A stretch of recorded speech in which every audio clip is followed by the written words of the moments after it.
For this next ornament, we're going to be making something similar to this double-sided mason jar ornament.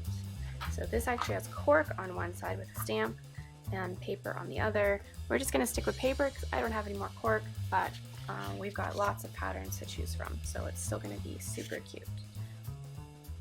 So first thing I want to do is cut out my front and back of the ornament. We want it to be double-sided, and so you're going to take your mason jar ring one, Merry and Bright. I've got this vintage brassy color lid, and I want to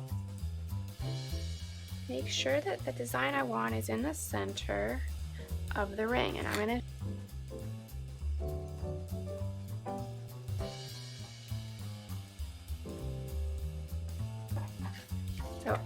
I forgot this part. This fits okay, but it's a little tight, and I forgot I was going to do this. So, start over. We're going to center while we can see it our Merry and Bright. So I know it looks like I'm doing the same thing, but I'm not.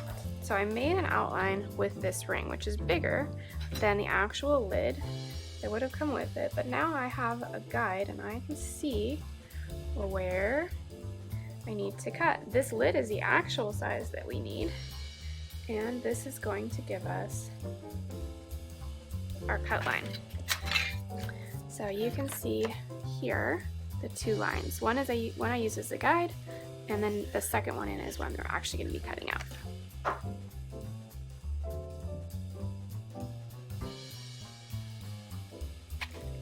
Perfect. Look how cute that is. I love that. Now with these, unlike some of our other ornaments, you're not going to necessarily be able to string your ornament hook through here unless you punch a hole, which of course you can do, but I'm going to show you a different way to do that. So we have our front here, and now we're going to do the back. I'm going to do a little bit of a layered effect in the back.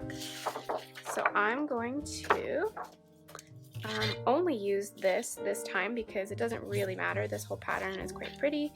So I'm going to trace it here.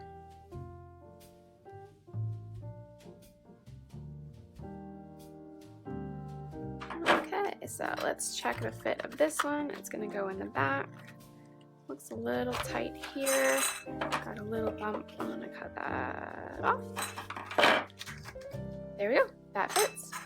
And now on top of this guy, I'm going to do a little stamp. I like to color pretty much as much or more as the next guy, and I really like this stamp. So I'm going to create a smaller circle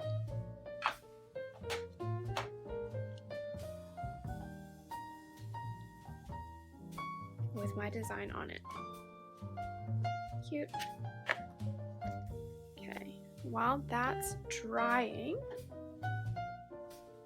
let me grab a regular mouth ring. See my hair, my Carhartt hat. Let's see, that fit? Yeah. Okay, so I can use, mason jar rings are pretty handy. I'm going to use that to see where to center my design, and I'm going to make kind of a little bit lighter mark than what I normally would, and I'm going to do my best to cut really pretty lines on this one.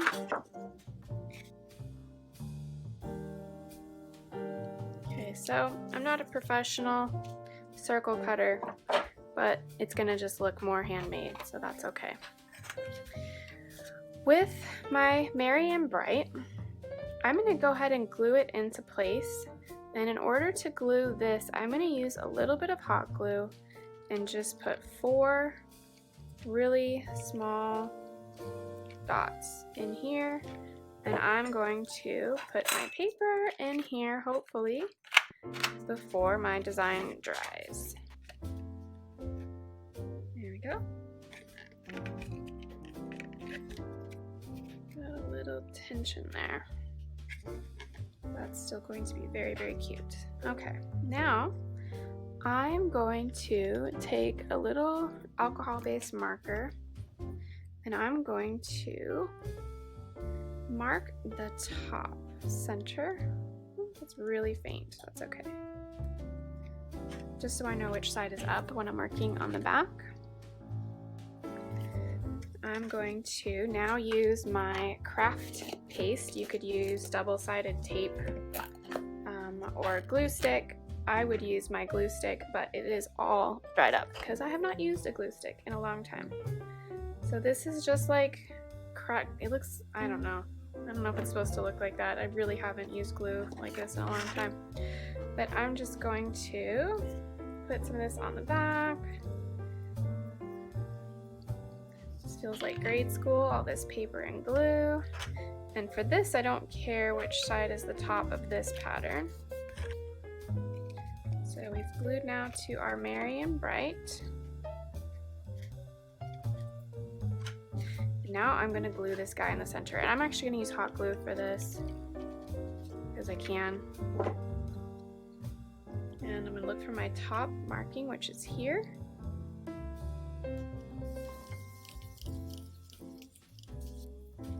And now we've got Joy to the World on one side, Merry and Bright on the other. And now I'll show you how to tie the top. So for this guy, do I want to use white twine? I think the twine kind of clashes. Also got that. I think I like the striped twine. I can work with that. So I'm going to measure out 3. Depends on if you want it to go multiple times around your jar or not. I think with this guy, I'm just going to do once around, so I'm going to measure twice around. Now I'm going to take my ends together, and this is my center string, and I'm going to glue the center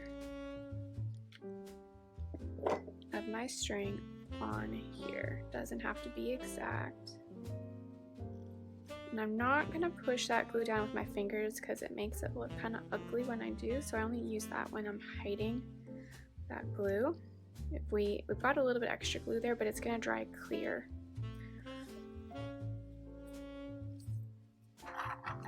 Then I'm going to start to tie this in a square knot. You want to watch for that top marker again, or in this case, this is the pattern kind of indicates the top. And I'm going to put a glue dot here as well. And then I'm going to tighten that square, that half knot here with it's on top of the glue, and then like that. If you're smart, you can I don't know if it's called a nautical knot or a sailor's knot, where you reverse your square knot and then these come out even instead of one back and one forward, but I didn't think to do that. So from here, we're just going to tie those off and trim. And voila, we have a very cute Christmas ornament, double-sided, made with paper, glue, and lots of love.